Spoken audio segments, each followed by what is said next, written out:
Magandang gabi sa'yo. Kamusta ka naman? Hindi lang po. So, eto na yung last session natin. Ito yung, di ba last time nag-remedial tayo? Remedial, ano na yun? Listening, remedial reading, writing. Ngayon naman, ang gagawin natin ay remedial reading, listening, or listening and reading. So, for today, ang content standard ng pag-aaralan natin ngayon ay through your active participation in structured listening and speaking activities that will foster your comprehension, clear expression, and appropriate verbal interaction in a variety of circumstances. The learner will exhibit good listening and speaking abilities. Ang performance standard ay the learner will demonstrate active listening skills by attentively focusing on a short story. Ito yung mamaya, yung The Legend of the Mingo. By showing effective speaking skills by accurately retelling the story in their own words, reflecting comprehension, sequence, and personal expression. So these are our objectives for this session. First, improve listening and speaking skills by actively listening a short story and making own interpretation of the story. Second, the learner will be able to retell the events of the legend of Mingo in proper sequence, demonstrating listening comprehension and understanding of the story's plot. And lastly, the learner will be able to identify and explain moral lessons of the story, such as kindness, respect, love, and relate them to real life situation. So for this session, have you ever heard or read about the legend of Mango? If yes, can you remember what it is about? Nung elementary, when you were in elementary or in high school, have you ever heard or have you tackled about the story, the legend of Mingo? Nung high school ka ba or nung elementary ka ba? Pinag-aralan mo na ba or nabasa mo na ba yung story ng The Legend of Mingo? Base sa base sa naalala mo, saan tungkol yung, ano yung things about sa story, gano'n? Yung marirecall mo lang. Sa about siya sa manga. Tama nga naman, kasi it's all about The Legend of Mingo. By this time, we'll have to give importance sa values na matututunan mo dun sa story, such as kindness, respect, and love. We will highlight how these are reflected in the story. So, later on, kapag pinakinggan mo yung story ng The Legend of Pineapple, you'll be able to delve into the realms of values such as kindness, respect, and love that is very visible dun sa mga characters dun sa story. And of course, dun sa mga important persons sa story. So, what we'll do, let's have to relate it sa values sa real life situations. Paano ba maging kind? Why is it important for us to be kind? Why is it important for us to be respectful?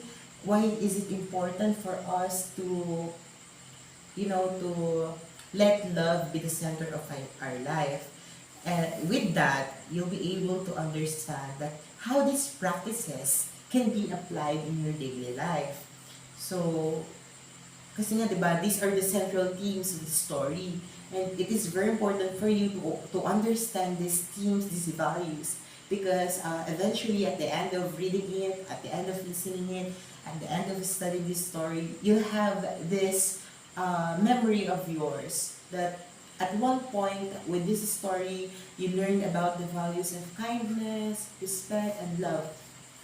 I would like to emphasize what kind of kindness value, the value of kindness. Kindness in terms of when you are having conversations with other people, when you are having this communication with your friends, with your family. They say kasi, diba, it is very important for us to be kind. Because when you are kind, you'll have a lot of friends. Many people would like you. Kasi nga, it is a very positive value. Then, the value of respect. Why is it important? Why is it important for us to be respectful? Tingin mo. Bakit kailangan magalang tayo? Ganun. I don't know. Alright. So, di ba mahalaga na, it is very important and vital for us to be respectful. Kasi, it's not true na, if you are able to respect others, others will respect you too. And respecting each other is very important for us to have a good communication, to build relationships among society. Diba? And lastly, yung natin, yung love. They say that love is the most special things on earth. Diba? It is very happy and very, pleasing to heart when you are loved. When you are loving someone, especially of course sa mga friends mo, their family, and people around you. So these are the values that you'll have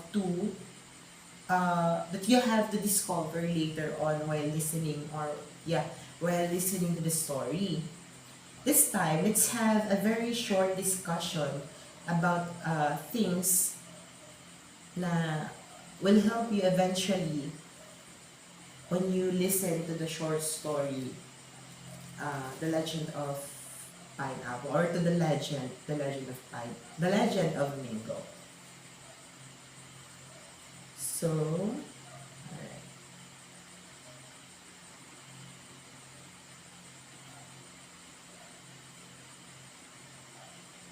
Sabi nila, the question is, what do you think active listening means? Sinasabi nila, it guides students to understand about fully focusing, understanding, and responding thoughtfully. Kasi nga diba, yung mga pinag-aral natin last time, sinabi ko na, if you are able to listen actively, makakapag-respond ka. Diba? That's the main thing. So here are some key components of active listening. Ayan. Why is it important to make eye contact when someone is talking? Sabi nila kapag active listening encompasses maintaining eye contact. Kasi if you have this connection sa taong kausap mo, for example, nag-usap tayong dalawa, and then when you're talking to this person and then you are not having eye contact, you're looking around you, your eye is looking to different person. That person might interpret yung actions mo. Baka ang isipin ng tao na hindi mo siya sineryoso or you're just having something else on your mind. Alam mo, maintaining eye contact when you are talking to other person shows respect. It helps us stay focused. And it shows that we're interested. Yun nga, as I was telling a while ago, when we're talking to someone and we are having this eye contact sa person, it shows that we are interested and we are really listening. We are actively listening sa tao. Eye contact tells the speaker that we are paying attention and value what they are saying. So when we are talking to someone or to people that are important to us or people that we have just met, we should have this eye contact because it means it portrays that we are paying attention and we value what they are saying. Second component ng active listening ay paying attention. Question is, what keeps us from paying attention while someone is speaking? Diba? Kasi there are lots of hindrances. Diba? Kapag nakikipag-usap tayo, when someone is speaking in front of us, how can we pay attention? Ano mga hindi dapat natin gawin kapag may kausap tayo ng ibang tao? Huwag mag-cellphone, gano'n. Diba? Huwag gumawa ng ibang bagay. Dito nga, sabi na dito, uh, no phones, noise, daydreaming, talking to others. We need to highlight that to be a good listener, you must remove distractions, stay mentally present. Diba?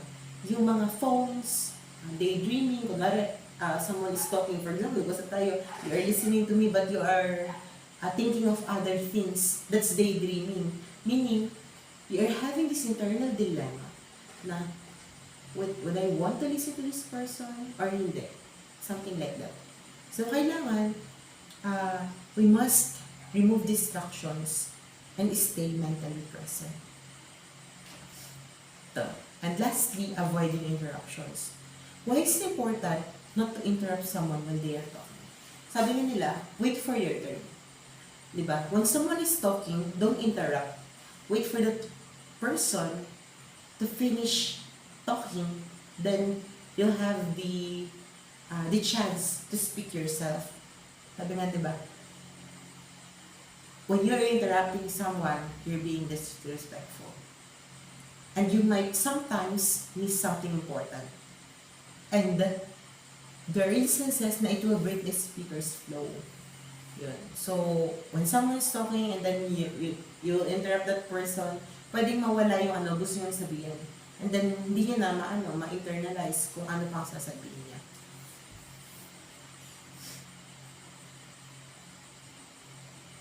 So, this time, I have a question for you.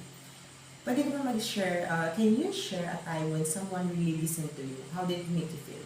May time ba na nagsasalita ka and mayroong taong makinig sa'yo? In that situation, in that scenario, what did you feel?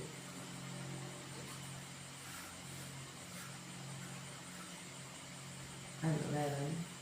Like, for example, mami ko, pinakinggan ka, what did you feel about it? Naging masaya ka ba? Kasi nga, pinakinggan ka, no? Naging masaya ka. And then, what else? Na-feel mo na binavalue ka din. Oo, ganun. No? So, those are the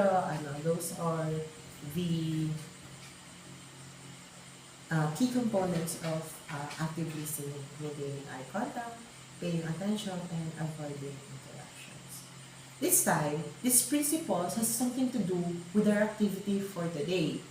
So, in this remedial instruction, we'll have to discover the interconnectedness of listening and speaking. So, I have here, though hindi tao tong kausap mo, pero magagamit mo pa rin yung principles. I have here a video, recording of the Legends of the Mango. What you will do is to listen to this, and then after that, you'll have to retell the story for our assessment. Is that okay with you? Alright, so here is the story of the Legend of the Mango. And then if after listening to this, you're not able to digest what it contains, so ask me and then we'll have to play it again for you.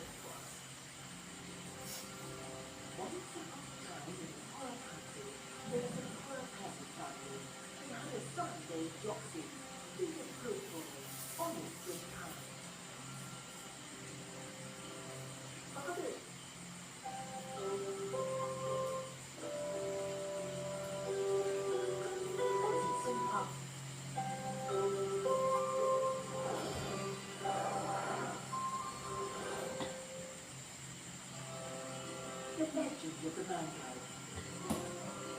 Once upon a time in a poor country, there was a poor peasant family. They had a son named Doxy. He was a good boy, honest and kind. Father's back. Please sit back and let me get some water. It won't stop raining these days. The rice crop's ruined. The harvest season's around the corner. But looking at the paddy field, all the grain submerged in water. I'm so upset. At least I was able to pick some rice. We've always run out of rice. This amount of rice is only enough for 2 more meals.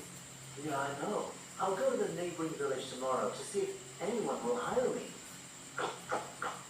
Let me go catch some fish and shrimp. I can also exchange some rice, Mother. Poor you, Doxy. If only our family were in a better situation, I could let you go to school. It's okay, Mom. Don't worry, it's not that hard work. You know I have to help you a little bit.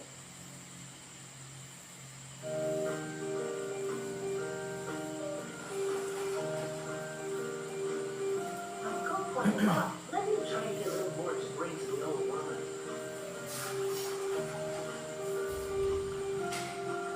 Did you bring fish for me again? Why don't you take some home to your parents? No problem. There's a lot of fish in the basket. I just brought here a little. You are sweating. You must be exhausted. Come in and rest for a while. Grandma, please sit on the porch lest you fall. I also have to fence the vegetable garden. Otherwise, the neighbor's chickens will come in and scratch it up. Thank you so much, Doxy. Do you know that you always bring me such a lot of joy? I'm old, disabled, and alone. I genuinely do not know who to rely on. Luckily, you're always around to help me. Grandma, don't be sad. I'll come here every day to make you happy. Let me fix the fence in the vegetable garden for you. Otherwise, the chickens will scratch it up.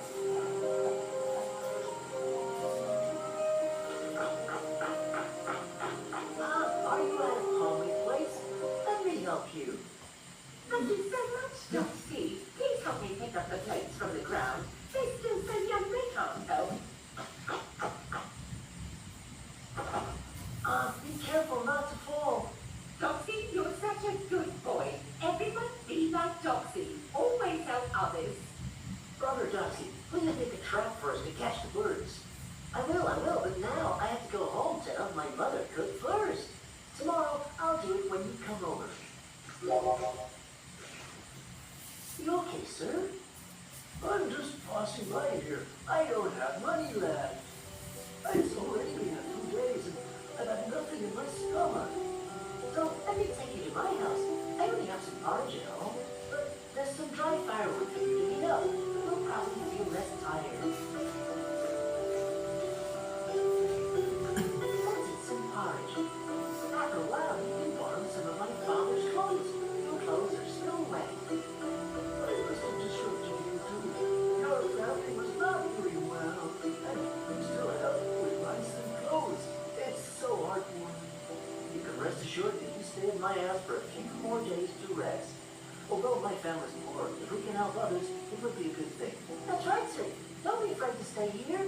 Tomorrow I'll make you a walking stick so that you can walk more easily. Oh, you have a kind heart, everyone. Will not forget your kindness.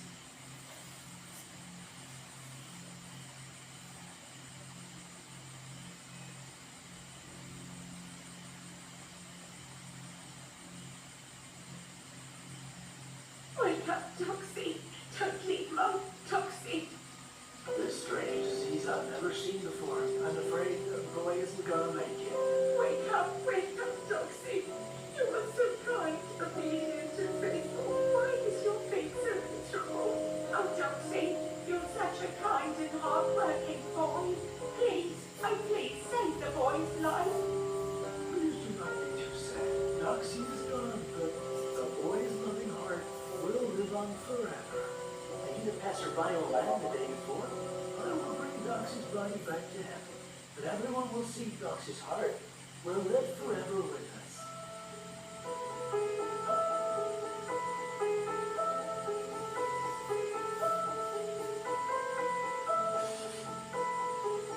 How wonderfully pleasant this fragrance is. Let us call this lovely fruit Doxylola, after the kind heart of our Doxy, the lovely boy. From time to time, people call it mango, in Malaysian meaning guava.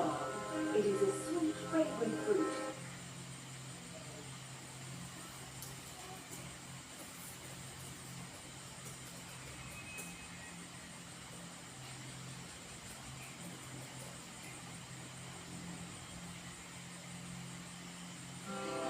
Once a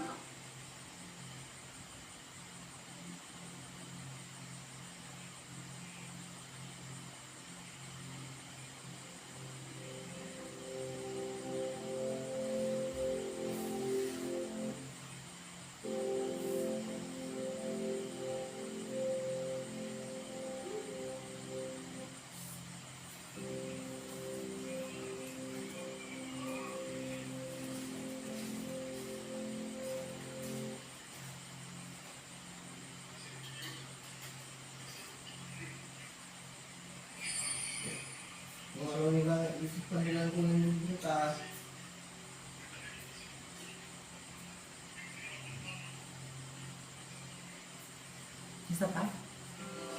Once upon a time in a foreign country, there was a poor peasant family. Yung panigalaw. Mamaya natin nag-video. Once upon a time in a foreign Saglit lang to. 华为今天而美国本日后被测了 three times more effective at fighting bacteria than human trials of many preventable issues.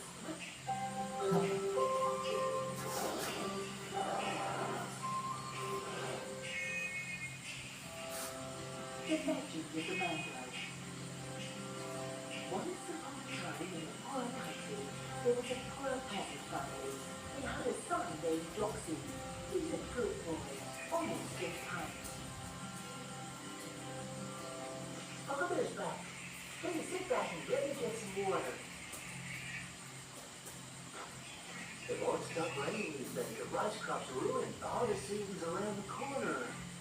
But look at the paddy field. All the grain's submerged in water. I'm so upset. At least I was able to fix some rice. We've almost run out of rice. This amount of rice is only enough for 2 more meals. Yeah, I know. I'll go to the neighboring village tomorrow to see if anyone will hire me. Let me go catch some fish and shrimp. I can also exchange some rice, Mother. Poor you, Doxy. If only our family were in a better situation, I could let you go to school. It's okay. Don't worry, it's not that hard work. You know I have to help you a little bit.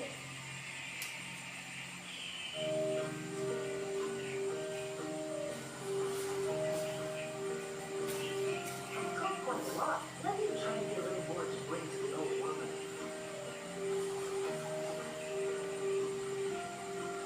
Did you bring fish for me again? Why don't you take some home to your family? No problem. There's a lot of fish in the basket. I'll just throw you a little. You are sweating. You must be exhausted. Come in and rest for a while. Grandma, please sit on the porch lest you fall. I also have to fence the vegetable garden. Otherwise, the neighbor's chickens will come in and scratch it up. Thank you so much, Doxy. Do you know that you always bring me such a lot of joy? I'm old. This is good and alone. I genuinely do not know who to rely on. Luckily, you're always around to help me. Grandma, don't be sad. I'll come in every day when you're happy. Let me fix the fence in the vegetable garden for you. Otherwise, the chickens will scratch it up.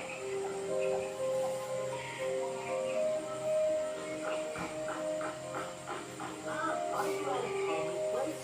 Let me help you. Thank you so much, Doxy. Please help me pick up the fish from the ground. This is a lovely answer. Be careful not to fall. Doxy, you're such a good boy. Doesn't make you like Doxy. Always help others. Apologize. This is trash for the cash givings. I know, but now I have to go home to have my mother cook first. Tomorrow, I'll Parang si Kanye. Si Kanye. I'm just passing by here. I don't have money left. I'm so lazy in a few days and I have nothing in my stomach. So I just take you to my house. I only have to polish it home. But there's some dry firewood to heat it up. It'll probably give you less time to cook. Planted some porridge. After a while, he borrowed some of my father's clothes. The clothes are still wet. But it was a description we used. No doubt he was not doing well. And he still helped with rice and clothes. It's so hard for him. You can rest assured that he stay in my house for a few more days to rest. Although my family's poor, if we can help others, it would be a good thing. That's right, sir. Don't be afraid to stay here. Tomorrow I'll make you a walking stick so that you can walk more easily. Okay na? Oh, you have a kind heart, everyone. We'll not forget you. Sige, this time, ahilo na siya. I-recall mo yung mga napakinggan mo and then, kwento mo na lang siya ulit. You retell the story. Okay, sige, go.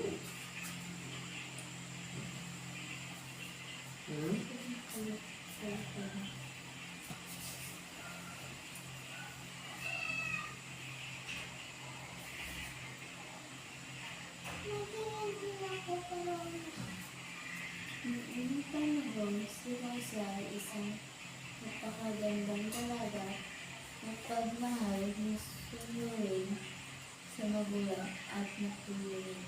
Si Jose naman ay sintila, masipag, mabait, pero hindi mayaman. Siyempre, nagustuhan ni Rosa si Jose at sila'y nagmahal ng tunay. Pero may problema. Gusto ng tatay ni Rosa na ipakasal siya sa mayamang lalaki. Nagdadalawang isip si Rosa dahil hindi naman walang pera ang hanap niya, kundi tunay na pag-ibig.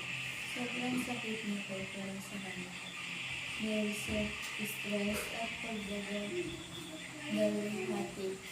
tinapos siya ng kalusugan at hindi nagtagal namatay si Rosa. Bago siya sumakabilang buhay, hiningi niya sa ama niya na sana maalala sila ng bawat isa sa pamagitan ng isang special na bagay.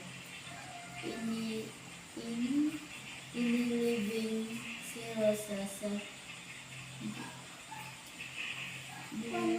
puno ng pagmamahal at ilang buwan matapos siya malibing.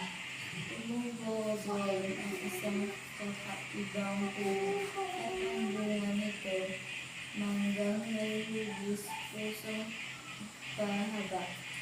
Matamis pa, kaya raw tinawag itong mangga na hango sa salitang mahina. Tuwing kakain tayo ng mangga, naalala natin si Rosa.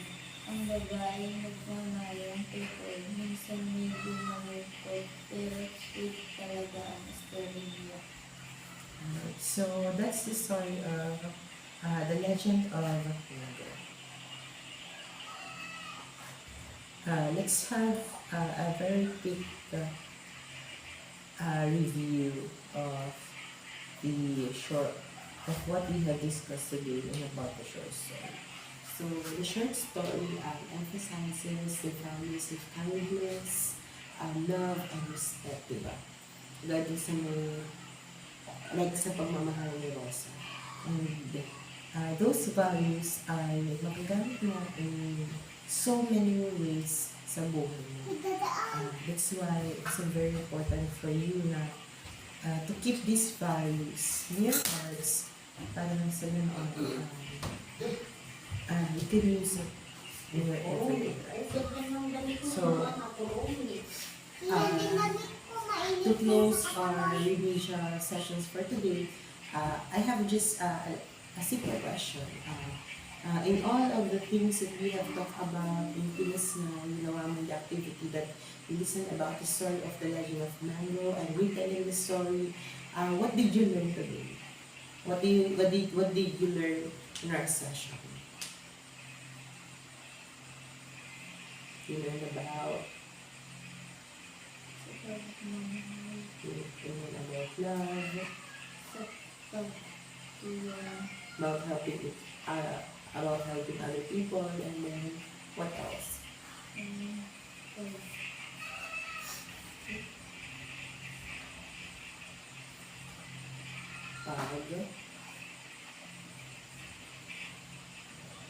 Pagiging kind. Yeah, so those are the things that you have learned today. So yun lang naman. So iba yung una natin nagkaroon ng personalities, reading, speaking, listening, speaking ngayon, tapos reading, writing. So those are the important things that we know. And I would like to express my gratitude to you for being able to partake in my religion instruction course and the accomplishment of this course. So I'm looking forward to work with you in another place o kapag sa school na. Ayun. Thank you very much and see you when I see you.